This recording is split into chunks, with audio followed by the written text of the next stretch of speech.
You are listening to From Sobriety to Recovery with Jesse Mogul. Let's get to the show.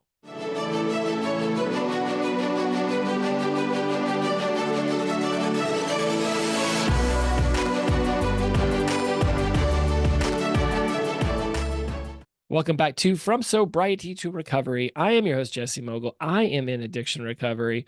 I was trying to slow down the way I said from sobriety to recovery at the beginning because the transcription software never spells sobriety correctly.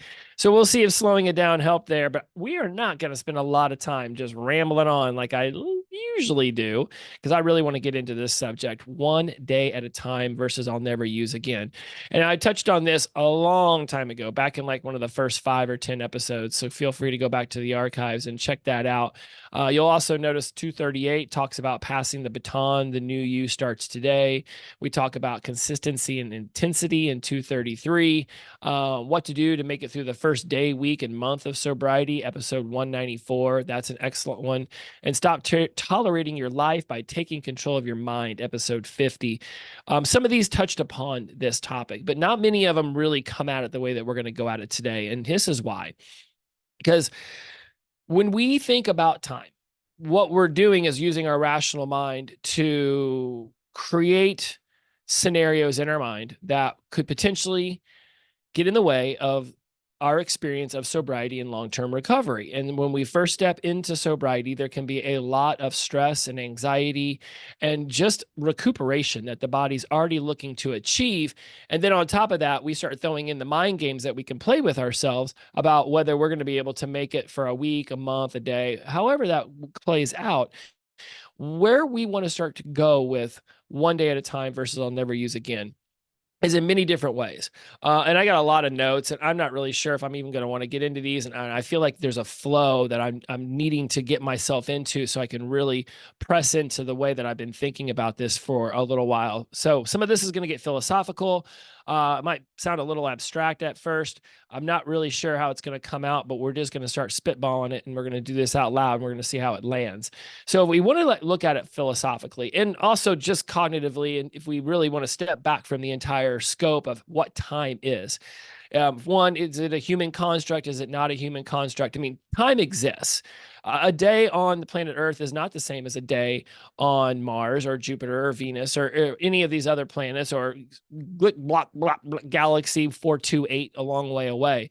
But without having Einstein here to answer this question, I mean, I feel like a second is a second is a second.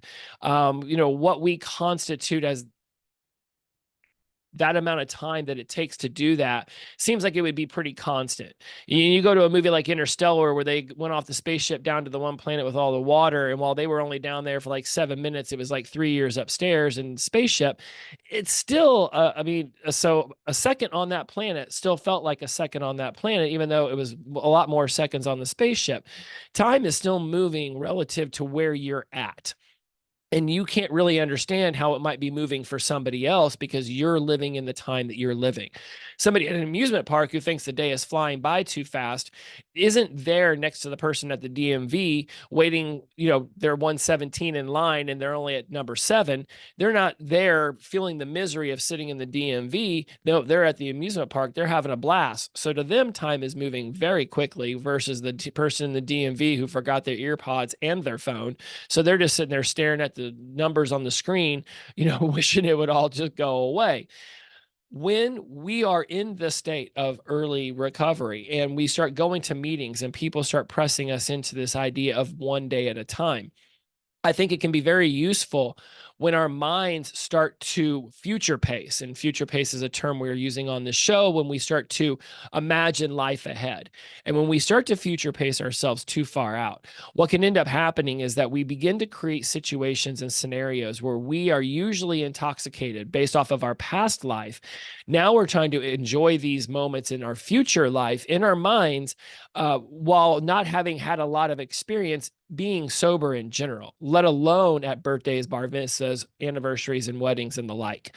So when I remember getting first sober, trying to get first sober, let's go all the way back to Gainesville. I remember thinking, well, I don't want to be sober. What's going to happen when I graduate? I want to drink on my graduation day. I want to drink on the first day I get my real job. I want to drink on the day that my first baby is born. And what happens whenever my child graduates high school? I want to be able to drink for that. I would future pace out events that were so far off into the future that I really had no clue where I would be, if they would even happen, and all that jazz. But you can get yourself locked into this linear view of time where I am sitting here, I am thinking about something that's 3 months, 6 months, 9 months, 12 months down the road. And I'm concerned that in that situation, based off of what I used to do, if I will be able to go into that event and survive it with my sobriety intact. And at the beginning stages of our sobriety and recovery, it can be a lot to think that far into the future. And this is where the meetings will promote the one day at a time and just say, look, today you're sober. Obviously, you were sober yesterday. That's why we're pressing on today. And then we're rooting for tomorrow as well. What's interesting is I came across in my research for this a Reddit article where if you type in, I don't know what I typed in, but if you type in Reddit, don't take it one day at a time, this will probably pop up. And this person talks about how you're hibernating your addiction whenever you say one day at a time. And you're basically telling your addiction, not today, but maybe tomorrow. And that you should not go with the one day at a time philosophy, that you should lock it in, that this is forever. Now, you can go down into the comments and a lot of people will agree and some people will disagree. You know, it is what it is in the comments section. What I thought was really important to bring into this conversation, just taking this one person's opinion and throwing it into the mix here, is that there can be a hang up on, well, I'm just sober today. But through the grace of God or the grace of Allah or the grace of, Mr. Rogers, I'll be sober again tomorrow. What we want to do in sobriety and recovery, and let me be clear, this is really a life coaching show disguised as a sobriety and recovery show. And all the things that we're talking about, you could just replace alcohol or drugs or shopping or gambling or porn or sex or drugs and rock and roll with whatever you want. There's things in our life that we want to change, that we want to shift. And when we're in the moment seeking to make these changes in our lives, it can feel like a heavy, heavy, heavy burden to daydream off into the future and imagine I don't get to have Oreos again for the rest of my life. The rest of my life seems like a pretty damn long time. It would to most people, unless I guess you're like 99 years old. But for the most part, most people are going to feel like their life is going to go on for a lot longer than just the near foreseeable future within this week, within how many ever boxes on their Google Calendar they can see on their desktop. So when we're sitting there going to make a massive change and we say one day at a time, perhaps there's a way of looking at it where it is that, yes, today I'm seeking not to do this thing. And I would like to consider the life of not doing this thing. When it becomes heavy, when our mind starts to future pace out all the times that we might go to a birthday party, and not only are we trying to give up beer, but in this example and scenario, we're trying to give up cake. Well, all the times that cake is offered, I can never have cake again. There's so many times where cake is there. And what if I'm the weirdo who's not eating cake? I don't want to have people asking me, Jesse, why don't you eat cake? I don't want to eat cake today. Why don't you want to eat cake today? Because I didn't want to eat cake today. And we all of a sudden get our minds all spinning on what we're going to say and what we're going to do. And that's the future pacing that one day at a time seeks to not eliminate, but potentially alleviate the stress, the discombobulation, the anxiety that comes from future pacing so far off into the future that it becomes overwhelming for our brain to grasp that much time without doing this one thing, or by doing this one thing. It could be going to the gym, and your doctor could tell you, or you could tell yourself, I want to go to the gym moving forward 4 days a week. And now you're sitting there thinking, God, I got to do 4 days a week for every single day, every single week for the rest of my life. That's a long time. Well, what if I don't feel up to it whenever I'm 33? Or what if I have a child at 38 and they need my time and I can't go to the gym? Well, I can't go to the gym when I'm 38, 4 days a week. Why should I even start now? And I'm only 27. That's where one day at a time wants to step in and wants to say, look, let's just make today the day that we're doing or not doing whatever it is. And again, this is an addiction recovery show, so I will cycle it back over to alcohol and drugs. But if you're out there and you're trying to figure out a way to make a massive change in your life, And it could be by doing something. It could be, okay, so it's like starting, stopping, changing. Those are the three things, right? We're looking to start something, we're looking to stop something, we're looking to change something. So let's frame it up like that. So I want to stop drinking, I want to start being sober, I want to change the way that I treat my body. So now we've got all of these things on the table, and we'll discuss in future episodes how we can actually organize all of this change work. But for the sake of understanding how we're going to experience the timing of this, let's look at it from a situation where both of these things can actually exist at the same time. What's interesting also in my research, I came across this one article, one of these science-based ones, so prepare for some pretty heavy lifting here, where it goes, psychological research has shown that cognitive functions such as attention, working memory, as well as long-term memory determine our temporal judgments. Moreover, drive states, moods, and emotions, as well as factors of personality, influence duration estimates. For example, time intervals are judged to be longer when we pay more attention to time and when the load of varying experiences stored in memory is higher. Our subjective well being also strongly influences how time is experienced. Time speeds up when we are involved in pleasant activities and drags when we're involved in bored activities. This came out of the National Library of Medicine, The Inner Experience of Time by a Mark Whitman. I'll give him credit for it. I probably won't put it in the show notes because I'll forget to do that. And I've just got a lot of things on my plate. But what I thought was interesting out of here, and what really grasped my eye when I was doing this, was this part. Our subjective well being also strongly influences how time is experienced. Time speeds up when there's pleasant activities and drags when there's periods of boredom. Thus, our sense of time is a function of an intricate interplay between specific cognitive functions and our momentary mood states. Again, for the sake of being the scholar that I am, the National Library of Medicine, The Inner Experience of Time by Mark Whitman. Type in The Inner Experience of Time, Mark with a C, Whitman, and you'll find it. What I think is really cool about this one part is that when it says our sense of time is a function of an intricate interplay between specific cognitive functions and our momentary mood states. So our momentary mood states would be happy, sad, glad, boredom, excitement, enthusiasm, any of those kinds of moods. Our specific cognitive functions could be the way that our brain is experiencing it. So are we enjoying ourselves? Are we bored? Also, our emotions, our moods, our drive states, all of these, the duration of time that's actually passed, all of these become part of our cognitive functioning, our attention, our working memory, our long-term memory. So when we start to ask ourselves, am I trying to do this one day at a time, or am I actually seeking to never use again? It's both. And where I want us to land on all of this is that they both experience existence at the same time. What's interesting about the human brain is that we as humans experience time very linearly. I would say linearly in general, right? I'm sitting here, and each time I say a word, another second is passing. But our minds don't experience time the same way.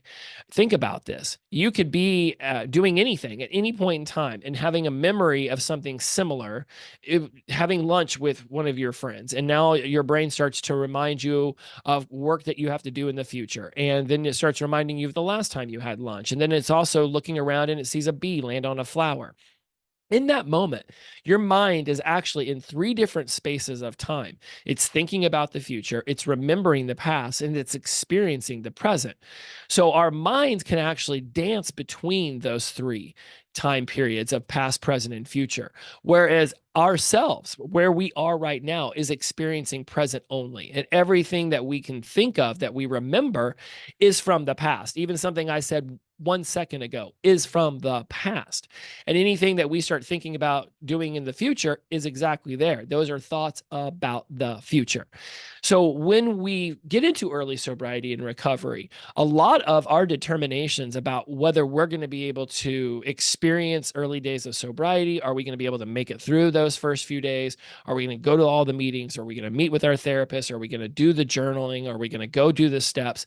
A lot of this are our own inside determination of our ability could be based upon past experiences and memories of the things that we've tried to do and were able to accomplish them or not. If you've gone through many different attempts at sobriety and recovery like I had, Although I would definitely say none of them were like my last time where I checked into a hospital, I got a therapist, I went to meetings. Well, I had done some meetings in the past and I had gone to the therapist in the past, and I had certainly, started to journal or look at the steps and all of these things. I'd never combined all of them. I'd never checked myself in, gotten a therapist, gone to the meetings, gotten the blood work, also gone to the gym, also changed my diet, also increased my water intake, all of these things. There was a myriad of things that I started to do that I had never combined to do before. So if I was looking at myself on those first few weeks at Kaiser saying, I can't do this, I would have been judging it based off of having only done one or two of those things in combination, not having done all of those things in combination. And certainly there are probably people out there who've done just as many of those things in combination and still found themselves in lapse city. It doesn't guarantee going to 30 meetings in 30 days is going to bring you to day 31 getting that chip. It doesn't guarantee anything. It can set you up for the mindset of success, but you are going to be depending a lot of your early days abilities to get through the one day at a time kind of mentality based off of your past experiences, your previous outcomes, and what you've potentially seen other people do. Those are going to be very strongly indicative of your mindset going in on whether you think you can or can't. And do we want to be white knuckling it? Of course, we don't want to be white knuckling it. We want to get on the pink cloud as quickly as possible. We want to glide and fly and love the entire experience. For me, my first 3 to 6 weeks, I could barely hold down food and water. I was hot, cold sweats.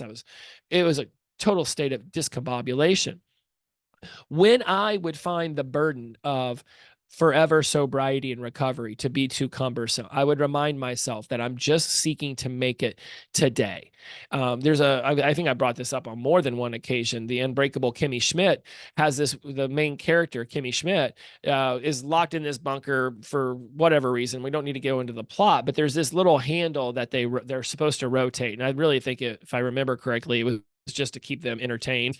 There was really no reason for them to turn it. But she had this thing that she would say where anybody can do anything for 10 seconds. So just turn the knob for 10 seconds. And when that 10 seconds is up, turn the knob again for 10 seconds and just keep stacking up 10 seconds.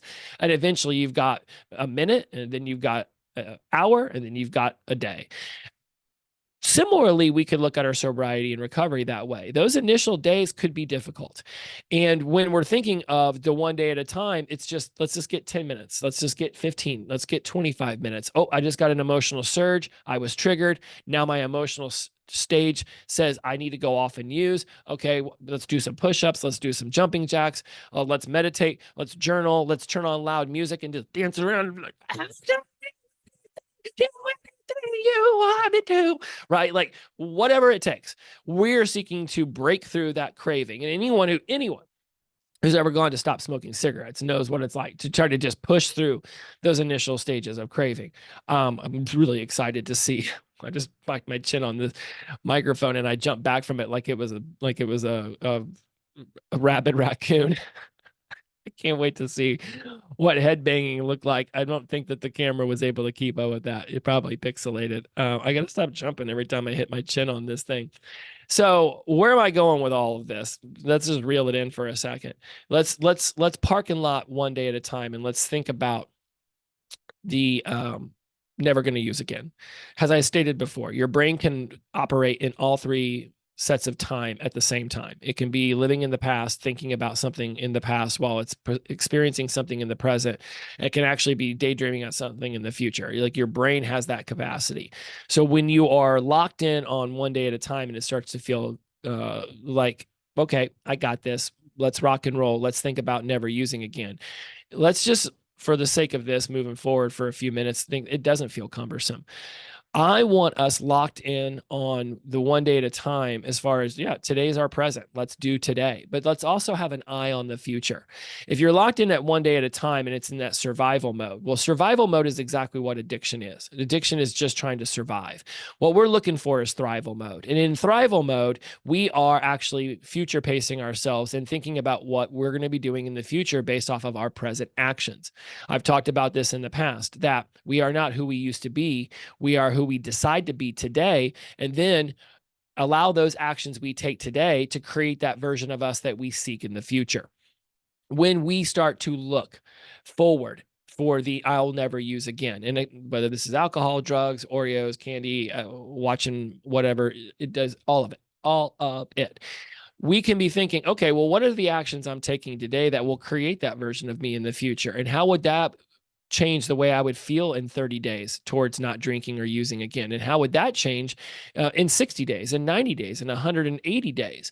If we're not thinking about the actions we take today, creating our version of ourselves in the future, and we're just living in the moment, then we might be missing out on an opportunity to pay down some debt or to set up a savings account or to think about a really cool trip that we would like to take on our 6-month soberversary.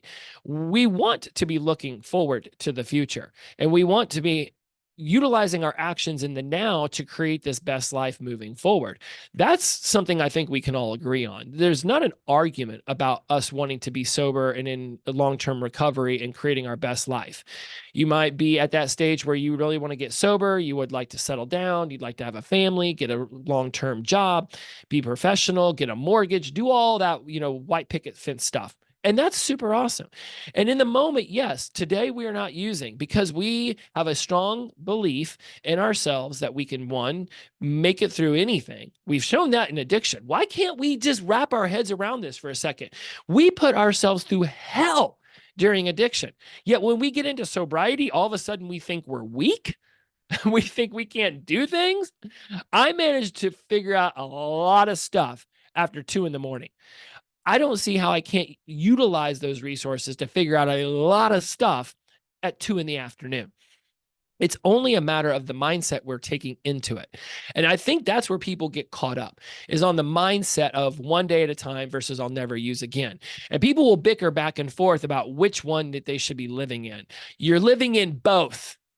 You are living in both. And if we go back to that definition of temporal time through the psychology article I read, that our experience of time is often based off of, are we enjoying ourselves right now? Are we not enjoying ourselves right now?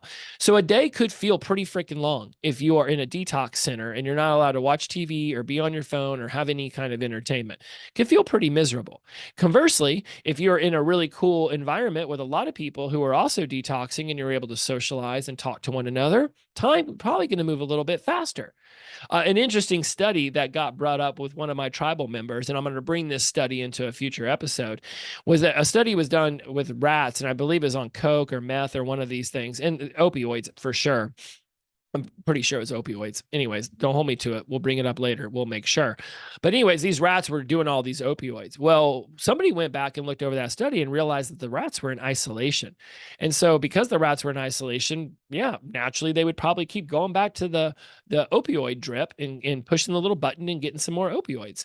As soon as he took the rats and put them in a place called Rat Park, all of a sudden the rats were able to start playing with each other and run around and be social. All of a sudden, the interest to do the opioids wasn't as great. And in fact, it saw a dramatic decrease in rat usage of opioids when in Rat Park versus whenever they were in isolation.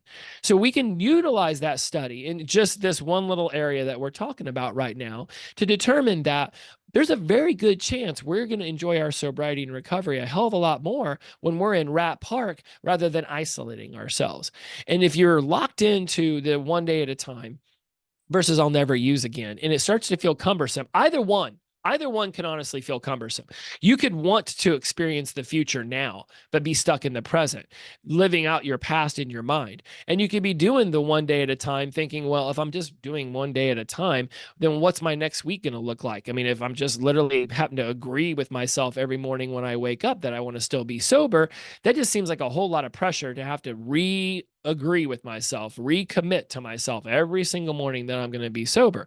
I don't think that's what one day at a time was meant to define. I think one day at a time was meant to define when forever starts to feel cumbersome. Let's just be in the moment. We're doing it today. Today is the day that we need to worry about. And then we can start to future pace ourselves into tomorrow and the next day and the day after that, and then the next week and then the next month. And before we know it, we've gone from 1 day to 7 days to 14 days to 28 days to 56 days to 112 days, 224 days of exponential growth of our sobriety. And hell, I could have done that with prime numbers if I wanted to, but I don't want to get lost in the sauce here. That our mind is going to experience time however it chooses to. And we can lock in and say, I want to be more present, and we can focus on our breath, and we can do some meditation. We can journal. We can go outside and see how many birds we can count in the trees. We can do a lot of things to lock ourselves into noticing the world around us. A lot of y'all have probably heard 5, 4, 3, 2, 1, where you can find 5 things you see, 4 things you hear, 3 things you touch, 2 things you smell, 1 thing you taste. And within that 5, 4, 3, 2, 1 structure, you can maneuver around your 5 senses. So if you're sitting at a dinner table, you might want to find 5 things you taste, and then 4 things you smell, and then 3 things you feel, and then 2 things you hear, and then 1 thing that you see. It doesn't really matter what sense is locked into what number. It's the point that you're doing it. And within that opportunity becomes us more grounded in the present moment. In the present moment is where we make decisions. Now, are those decisions affected by the past? Sure, of course. I mean, there's going to be a part of the brain that's going to go to make a decision. It's going to want to base it on past experiences and memories and what we've gained as far as knowledge in the area of this thing that we're seeking to make a decision about. It's going to be bringing in those things. That's not debatable. I think we know that. In the present moment, it's bringing in your mood and your attitude and just the state of flow you might feel in. And then, of course, we're going to begin to future pace. And so that's where we get into daydream land, and we start to imagine life as we would expect it, or as we desire it. And we might create this entire amazing image of us living in a 75-room chateau in the south of France, and while we're, living in a crap ass studio apartment on Hollywood Boulevard. A lot of things are experienced by the brain, and they're experienced more fluidly than our actual selves are experiencing time. You are locked into this moment right now as you are listening to me. And if you feel that one day at a time is benefiting you because you're on your way to a meeting, or you're feeling overwhelmed, or you're too stressed, then be in the moment. Lock into today is the day that I am concerned with. Tomorrow will never come, because every time tomorrow comes, it's already today. And we can get stuck in that riddle all day long. But today is the now. Now is what we're really focused on. When you start to build and grow your sobriety and recovery, focusing on the now begins to become part of that hedonistic adaptation, where once we have gotten used to our new baseline, then our mind naturally wants to begin to push ourselves to a higher level. We're going to bring up, I have a whole episode on hedonistic adaptation coming up, because I've never given its own time, but in real quick idea form here, hedonistic adaptation is the tendency for people to quickly return to a stable level of happiness or sadness, regardless if it's a positive or negative event. There's a homeostasis that we get back to, that we experience without even knowing that we're experiencing it most of the time. And so when might this have shown up in your life? You save up a lot of money to go on a trip. You're super excited. You go on this trip, you come back, you're pumped, you're loving life. And a week later, you're feeling a little bit back the way that you used to. A month later, your emotions are stabilized. And it's like the trip happened. It was a great memory, but you don't have that immediate experience of joy you had when you first got off the plane, or when you were saying goodbye to all your new friends at the resort. You save up for a pair of shoes. You love these shoes. You wear them. You show them off to everybody the first month. By 4 months in, you can't find the other one because it's lost underneath your bed. Things that bring us joy, and even things that bring us sadness, eventually that just dissipates. The brain just gets used to the new baseline zero. You save up a lot of money for a car. You're so excited you have it. And 6 months, 9 months later, you're letting it get dinged, or you're not washing it as frequently, and you're just less excited because it's just part of your life now. A completely understandable human experience, but it's also one that we can begin to push back against when we anchor in positive experiences and moments, so that we can continuously reflect back on those memories and be able to rejuvenate that feeling we got while we were experiencing the vacation, or when we just got the car, or when we first took it over to our friend's house to take them on a joyride. You can lock in that experience. You can anchor in that excitement, that enthusiasm, that joy. So when you start to feel like the car is just a natural part of your life, you can breathe in, you can breathe out, you can go back in your mind to that moment, and you can picture your friends sitting in the passenger seat, and you can have a really kick-ass time. It's all in your mind, because that's where a majority of our life is lived out anyways. Even the memories we think we remember, like without a doubt, are still just filtered through all of our processes, and all of our we have got processes and filters. So everything is processed and filtered, and it kicks out this memory, and that's where we relive it time and time again. And I'll slow it down. We're getting ahead of ourselves. Hedonistic adaptations coming up. But I thought it was very integral to bring up now, because with one day at a time, we can get ourselves locked into who we used to be in the past and how we behaved. And is this going to be possible moving forward? And that can seem very burdensome. We can get locked into what it is we seek to achieve in sobriety and recovery. And then we start future pacing a birthday that's 2 months away, and a wedding that's 9 months away, and the potential of our favorite team to be in the championship game 15 months from now.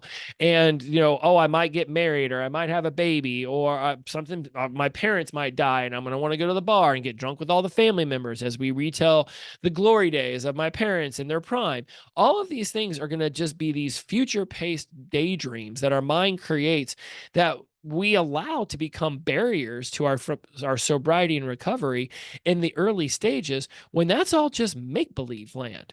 Trust me, as somebody who's gone to weddings, who's gone to birthdays, who's gone to bar mitzvahs, who's watched their favorite team win a championship, who's experienced the death of a loved one, who's celebrated very amazing things in my life and with other people in their lives, when that day comes to celebrate or mourn, I'm just sober. I just go. Drinking isn't a part of this operation anymore. 7.5 years, it's like my sobriety is like the sun. I know it's there all the time. If there's clouds, if there's a hurricane, if there's a storm, if it's dark outside right now, the sun's not gone. It's an illusion caused by the earth spinning around. Shout out to the Flaming Lips.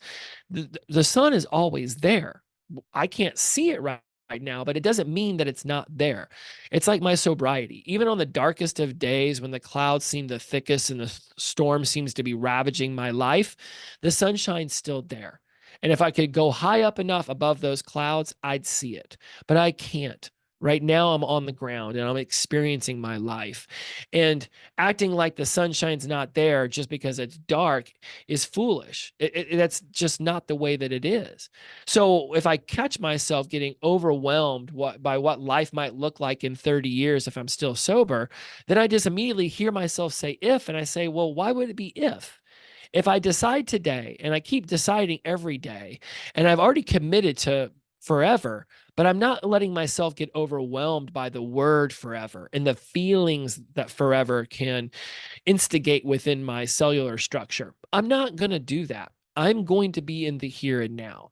And I'm always having an eye on the future, because that's the natural human inclination, is to be thinking about future issues. And is there anything I need to think about?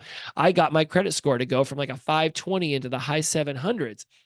I did that by doing things each and every day to make sure that my spending was being cut back on, that my bills were getting taken care of, that I cleaned up anything that was delinquent on my credit report, knowing if I did that for a couple years, I would get my credit score better. That's certainly a one day at a time versus never get to spend again kind of moment. I knew if I stayed focused and determined on this, that through my best efforts, I would see it raise. And would I understand every single variable that could come into play during the process of flipping my credit score around by 250 points? No, I could not see everything, but I knew that I could take care of my decisions today and allow them to influence decisions I made in the future. Your sobriety and recovery is very similar in this regard. Making decisions today is the one day at a time. Keeping an eye on the future is that I'll never use again. Some people can say recommitting every single day isn't very healthy. Yeah, the further you get in, by year 1, 2, 3, you might by that point have hopefully changed it from, well, I'm never using again, to this is awesome. I'm good. I'm locked in. So now what can I be doing? A lot of my clients are in that stage where they get a year out, or they get done with the 12 steps, or working themselves through the eightfold path. And they're like, okay, I've done this work, but my life doesn't feel like it's as where I want it to be. My life still doesn't feel like everything that sobriety was supposed to have promised. And mind you, sobriety promised you nothing. Sobriety promises you no hangover in the morning, a clear mind, a clear heart, and you probably know where your car is. So potentially more money in your wallet. Sobriety promises you nothing about better life. That is up to you to create. That's where the I'll never use again comes into play. That's when we want to begin to future pace. If you feel overwhelmed by I'll never use again, then by all means, roll yourself back into right now. What is the decision I need to make to move through this moment so I don't go back to the life I've already told myself and everybody else I love that I'm sick and tired of? Let's focus on that. And once you get yourself through that emotional surge, that mood or that attitude or that trigger or that activation, whatever it might be, and your heart rate comes down, you're no longer in fight, flight, freeze, or fawn, and you're thinking, okay, we got this. Now, what are we going to do? Life's going to punch you in the mouth. Mike Tyson said it just as well as anyone, or was it Muhammad Ali? We all got a plan until we get punched in the face. Then we roll back. The boxer isn't thinking about tomorrow while he's getting punched in the face. He's thinking about block, block, weave, weave, jab, jab, hook, hook. That's what the boxer is seeking to do here. Well, also thinking about long term. I mean, he's doing it in practice all the time, right? Oh, I'm learning this new punch. Oh, I just saw what this boxer did. And whenever he punches with his right, he sort of leaves his left arm down. That could allow me in 2 rounds from now. I'm going to need to be thinking about that. He's already future pacing himself a couple rounds in advance, thinking about strategy, but at the same time, block, block, weave, weave, jab, jab, hook, hook. So we're living and experiencing time in the now, right now, standing straight up in our feet in this chair, right? But our brains are past, present, future, and they can float between them. It's like it's not even walking through doors. It's as if it's like that 3D chessboard where it's all happening at the same time. If your brain, okay, it's not that if your brain gets caught up on that. If you have your conscious mind getting caught up on the way that your unconscious mind and the rest of this whole mechanical thing is working, and that causes you burdensome emotions, and you start to feel overwhelmed, then reel it in and just realize that it's all about the next breath. And once you get yourself through that emotional surge, let's start thinking about the future. Both of these live in the exact same moment right now.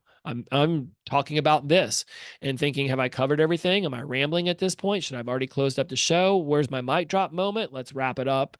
Let's tell you about my coaching, my website, and let's just say, every day is the best day of my life because I woke up sober. Yeah, that's great. But there's another part of my brain that was already thinking about hedonistic adaptation, that was already thinking about my P4F system, that was already thinking about the episode on anger and fear that are coming up. And is there anything I've learned about those that I could now bring into here? My brain's operating on past shows, future shows, and it's in the present, and it's saying these words to you. We experience time externally, linearly, but internally, it is fluid. It is a dynamic that can feel overwhelming at times, and it can also feel like we're just silver surfing it through life.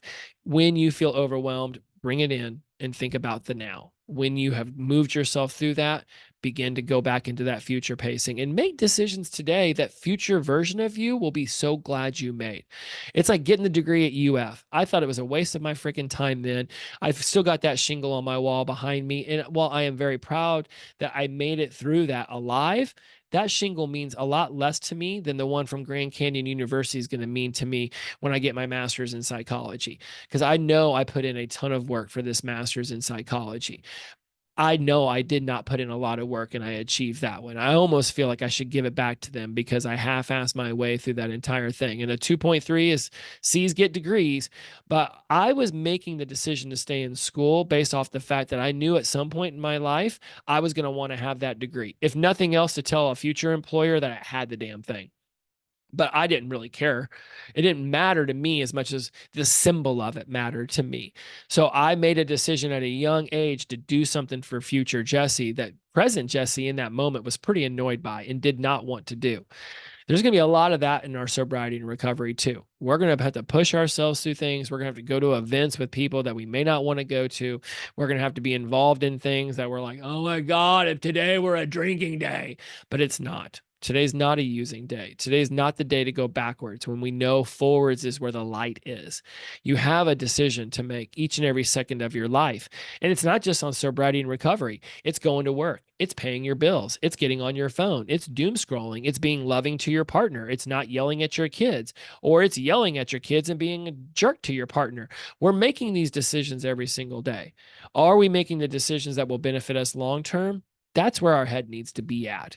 And in the moment, yeah, it's in the moment. And in the momentary decisions we make now are going to vastly affect the life we create for ourselves down the road.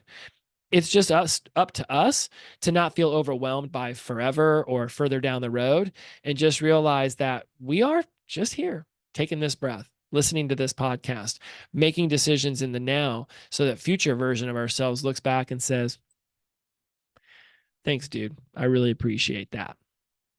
All right, my friends, if you want to know more, jessemogul.com/ask me. I'm doing a complete website design, complete different everything. There's a whole business overhaul. It's absolutely fantastic. I do just this one. I still don't think I got all the philosophical stuff out that I wanted to talk about. I still think that this little blue light on the camera is messing me up, and I'm working on that. But as far as those of you who just listen to it auditorily, I appreciate that you're sort of working with me as I'm gaining my feet in all of this. And I certainly hope that I'm not going overboard with the preparations and the concentration on the camera version. And maybe I am looking at the camera too much, but I can't see me anymore. But I just know it's like I would like to just stare off into space and be in the dark right now. So it's been a lot transitioning this over to YouTube as well. So I hope that you're enjoying this. And that's why I'm trying to bring out some of my heavy hitters. I'm trying to bring out this one day at a time, the addiction recovery programs, anger, fear, emotions, hedonistic adaptation, the power of yet. That's getting ready to come up. Comparisons in you, emotions, actions, control. Like I'm mapping out this entire hierarchical storyline because I really want us to feel into what it's like to make this decision. And while our confidence will ebb and flow, just know that going backwards won't make you feel any more confident. So one day at a time, I'll never use again. They both exist at the same time. So the argument is now over with. You can say one and then 5 minutes say the other, and that's okay because time is fluid and it's dynamic, and we need to stop getting caught up in the linear actions of the way we understand time externally. All right, my friends, don't ever use again, but also it's just in the moment. Inclusivity over exclusivity, the power of positive energy, release and flow. Every day is the best day of our lives because we wake up sober. I know I didn't keep us under 30 minutes. I apologize for that. We'll work on it next time. Shout out to Sunshine and Robert. See you next time. Glow on. Bye-bye.